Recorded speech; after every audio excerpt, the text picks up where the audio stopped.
Hello, friends at Lens. It's the end of June 24th. Brazil won and won well against Scotland 3-0, 2 goals by Vini Jr. And one by Matias Cunha. And the big moment, actually, another big moment, was finally the return of Neymar. He came in, was called by Ancelotti at the 27th minute of the second half, stayed for 4 minutes. He stayed and said in the mixed zone he was eager to get in. He waited for 4 minutes, and it was something, at least for me, funny because for the first time in my life, I saw a striker leave the field smiling to be substituted. It was Mateus Cunha, all smiles. He hugged Neymar. Then you talked to Neymar. Sensational, right? What he has from FP took an amazing photo, a loving hug. And Neymar making the sign of the cross, touching the field, making the sign of the cross, and Matthias coming out and making the sign of the cross. Very cool. Then I said, we talked to Neymar in the mixed zone. He said he got anxious there. That's why it took him a while to come in. He talked about coming back, said that a movie played in his head, that he got emotional when he saw his whole family in the stadium watching his return. It's really cool to see him stopping to talk to everyone. It's the first time he's spoken since he arrived, since we started, right, this preparation for the World Cup on May 25th back then in Teresópolis at Granja Comarina. It's really cool to talk to him, to meet him again. He's visibly happy, excited to talk, saying that now it's up to Ancelotti to decide if he plays more or less. He's really integrated. So with the national team squad, it was really nice to talk to him. Other players also came by and talked to the press. Really cool. The impression you get is that Neymar is really treating this World Cup as his farewell. Because on the last day at Granja Comari, back on May 30th, he stayed. After the players left the field, he stayed for a while walking around the field saying goodbye. It seemed like he was saying goodbye to Granja Comari. Comarina, yesterday when the national team arrived here in Miami, Yanaka was there and Neymar was one of the guys who stayed the whole time greeting everyone. Both sides. There were barriers packed with fans and he went to both sides. Afterwards, he took some bracelets that the CBF had made with some messages, some words. Actually, one of them had confidence on it. Another one has the years of the national team's World Cup victories. He went there, grabbed the bracelets, handed them out, left, was called back, took a picture, so it was really cool. Vini was also one of the ones who led the way for the players to go there. Casemiro, Alisson. So everyone who went to meet the national team at the hotel in Fort Lauderdale left really happy. There were people kneeling on the ground, making videos with their families, showing that they got Neymar's autograph. It was a cool situation, but I don't think the national team really understood the fans.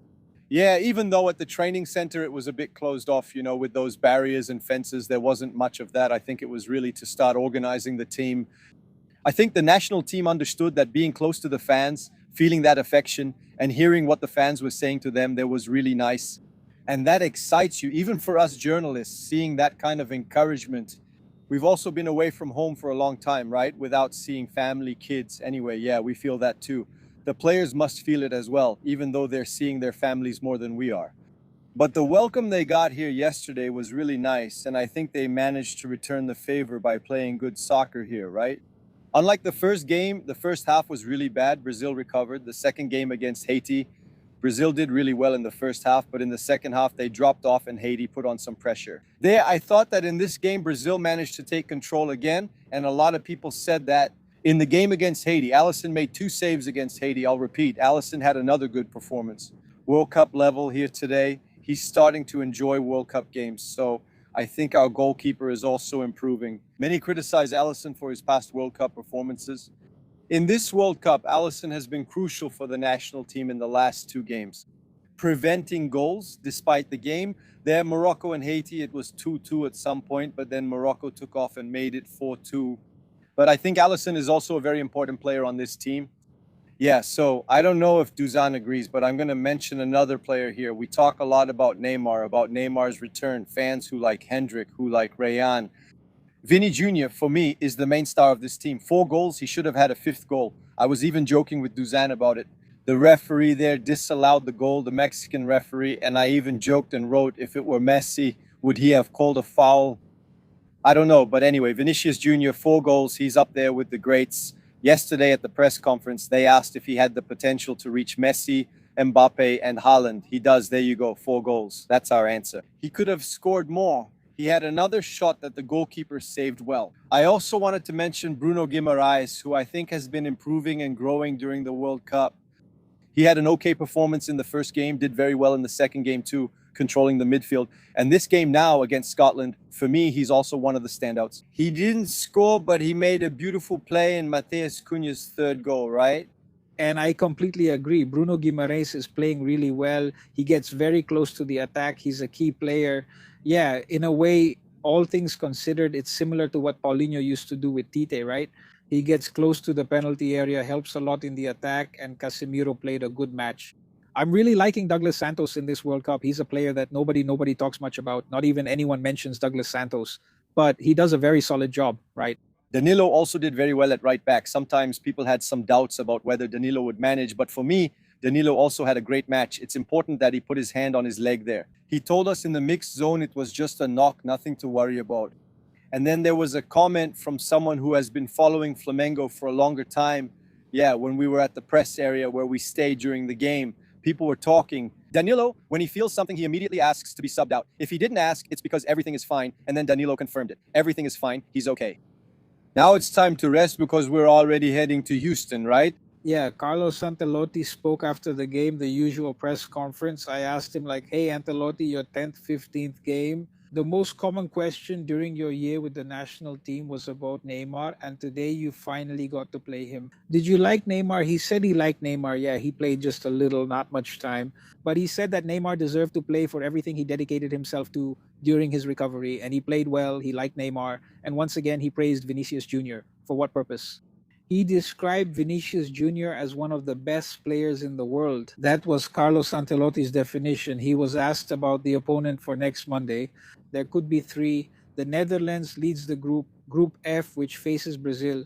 Japan, currently in second place, would be the opponent today, but there's also Sweden as possible opponents. Ancelotti said any of the three will be tougher than the World Cup's first three games, each for different reasons.